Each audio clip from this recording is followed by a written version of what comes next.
Good afternoon. It is afternoon, after all. I just figured that out. I had help getting my watch set properly from Representative Albright. Thank you for that. I appreciate it. We are working at this time on Article 2 of the bill.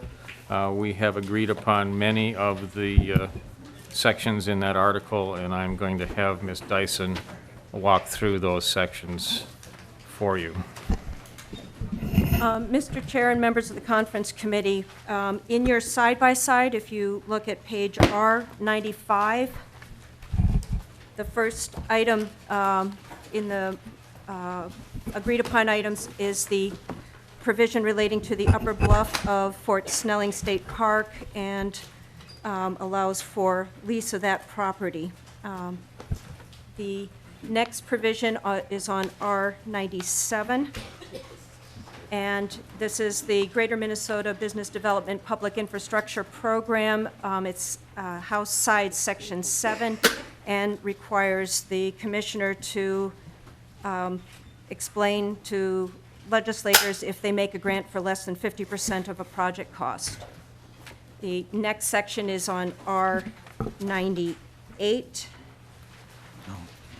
It is House Section 10, and it's the Greater Minnesota Business Development Public Infrastructure Program, increasing the maximum grant amount from $1 million to $2 million.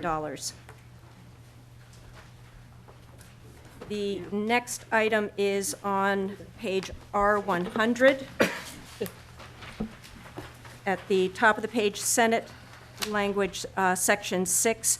It is a provision in the local road improvement program relating to the Trunk Highway Corridor projects, changing the name from Trunk Highway Corridor projects to local cost share assistance account.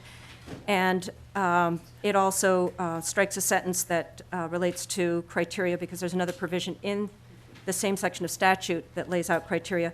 What is modified in here in this agreement is on line 85.7, where it strikes loans. That would be reinstated to maintain the loans option.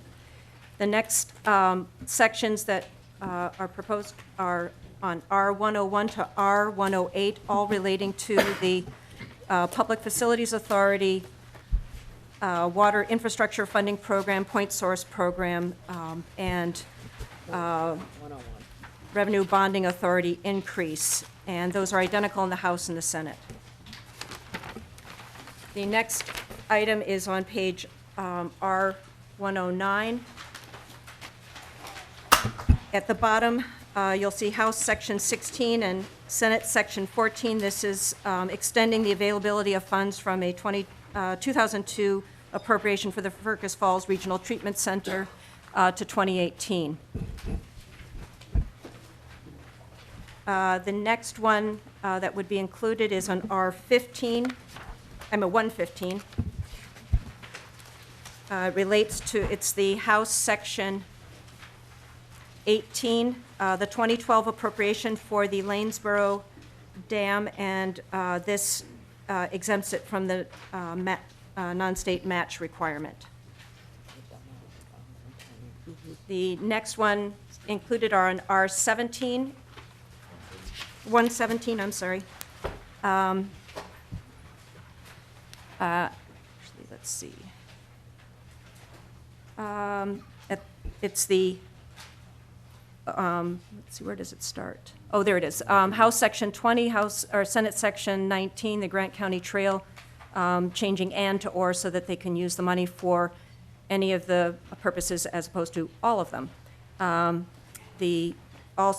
Next is House Section 21, Senate Section 20, the Inver Grove Heights, splitting the appropriation between the county and the city to reflect that different property owners. And then next is the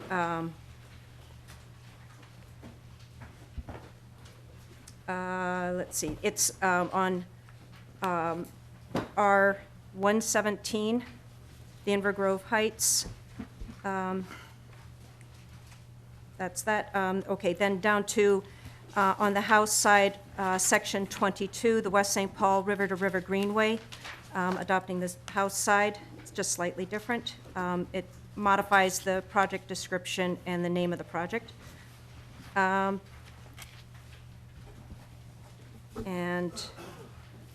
then the next one is the Wilmer Y project, adopting the house language on the bottom of R117 to 118. Again, providing a flexibility in that project. And then on R118 to 119, there, it says Office of Legislative Auditor, Asset Preservation Report. This provision is adopted with the modification that it would be done by the Department of Administration. And then on R120, on the House side, Section 24, report on the future of Glen Sheen. And the repealer, which is an obsolete provision relating to secondary cooperative facilities. And then finally, the effective date. Very good. Thank you, Ms. Dyson, for that run-through. Members, these are the provisions in Article 2 of the bill that we have agreed to and intend to adopt. There are a few provisions in there that do relate to the spreadsheet, so we cannot adopt them at this time, though they may be considered later depending on the agreements we make on funding. With that, any questions from members, or Senator Stumpf, you had something to bring up? Yes, Mr. Chairman. Just to go back to more for clarification on the, What page are we I on? believe it was 89.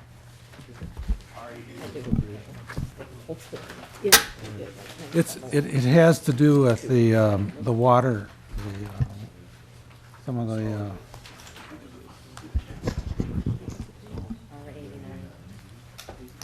That's Lewis and Clark.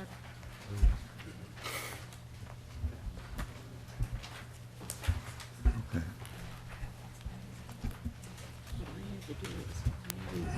All right. No, I think I have my Okay, question. any other questions on these provisions? Representative Hausman.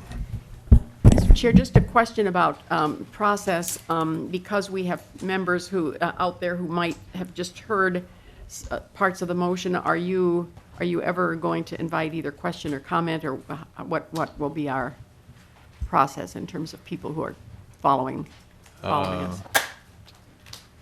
We're running on a very limited time schedule, so I don't think we'll be taking any public testimony or questions from the public. They, of course, can contact us offline if they feel there are discrepancies, but because of the timeliness of this, I don't think we're going to be able to take time for public testimony. But everything is subject to revision if necessary. I just think we need to work as quickly as we possibly can. Senator Stumpf. Mr. Chairman and members, I think the motion would be to move those provisions that we went through for possible inclusion for adoption, and that would be in a committee report. Thank you. The motion is... Mr. Chairman, Mr. Chairman, Mr. Chairman. I'm sorry. Senator Thomasoni. Chairman, just, I don't have any objection to anything here, but the local cost share assistance program, where we added the word loans back into it. Right. We deleted it for a reason, and I don't remember what, but if I find out something as to why we did it later on, we may want to change it, but for right now, leave it the way it is. Okay. Thank you, Senator. Okay. As we discussed this in our meetings last night and today, no one knows why it was deleted, and that's why we decided to retain the flexibility unless there's some good reason to eliminate it. The other changes, of course, in that provision are going forward. Any other questions from members? Seeing none, the motion before you is to adopt these changes for the conference report. All those in favor signify by saying aye. Aye. And those opposed by the same sign. Thank you. Those changes are made. So we've accomplished step one. Thank you very much. We will be recessing again as we await a target. We do not have one at this time, but we will continue to do our work to get ready. Those of you in the public, if you have questions about the actions we just took, please try and get them clarified and let us know if you see something that is out of line or inappropriate. Just remember there are some provisions in Article 2 that we did not deal with at this time because they do relate to funds. Oh, I'm sorry. We do have another technical amendment. Can I have a page, please? These millenniums are always engaged with their electronics. I have two 20-something daughters, so I know exactly what it's like. This amendment incorporates technical changes to the House Bill number 622. I don't believe there's anything controversial in here. It's just to get it in the shape it needs to be. The page is handing them out. I'll have Ms. Dyson run through the amendment. Thank you, Mr. Chair. And, members of the Conference Committee, the A26 amendment is a technical amendment to a number of provisions. I'll run by them quickly. It's based on information from the agencies after they saw the bill to try and make corrections so things work better. The change on line 1.2 is to the Lanesboro Dam language, and it just clarifies that it's for design and construct. On 1.3, it relates to the Glacial Lakes Trail and inserts the acquisition and development of it because that was omitted by accident. 1.4, deleting the word office. This is in the minute provision because not all of the space being modified is office space, so they want to take that out. On 1.5 to 1.8, it relates to the Camp Ripley project and clarifies that it's pre-design, design, construct, and equip, not just design and construct, and then adds in some additional language that the Department of Public Safety requested relating to completing site work.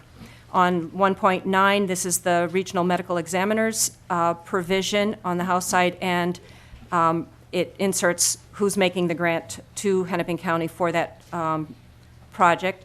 On 1.10 to 1.11, this is the Moose Lake Correctional Facility, and again, it's clarifying what the money is for: design, expand, renovate, and equip, not just expand and renovate. The line 1.2 and 1.3, this is the deleting language that's unnecessary in the Lewis and Clark appropriation because the same language is elsewhere and applies to the whole bill. Lines 1.14 to 1.6, this is in taking out duplicative language in Article 2 that is covered in another area. And then on 1.17, it's deleting the 2010 reference Lanesboro provision because it is no longer needed since that's the money for that project is gone. So that's the technical amendment to the House language to put it in the shape it would be in if ultimately any of those provisions are adopted by the Conference Committee. Thank you, Ms. Dyson. Good work. Members, you have the amendment before you. Are there any questions regarding the technical amendment to House that relates to actually the numbering, I believe, relates to House File 622, but we'll put that language in the shape that we're going to need it to be in later. See, Representative Suzinski. Thank you, Mr. Chair. Just a question to Ms. Dyson. Just on section 1.6, we've got the addition of and equipment. Would there be any questions of if the money was expanded and the equipment was used for whether bond or cash? Would that potentially open it up where the dollars were, sometimes what's bondable and what you have to use cash portions for? Would that create any issues there? Ms. Dyson. Mr. Chair and Representative Suzinski, I don't believe this creates any issues. Seeing no other questions regarding this technical amendment, the chair moves that the adoption of the A26. All those in favor signify by saying aye. Aye. Opposed by the same sign. Amendment is adopted. I believe that takes care of what we can take care of now. This committee is in recess.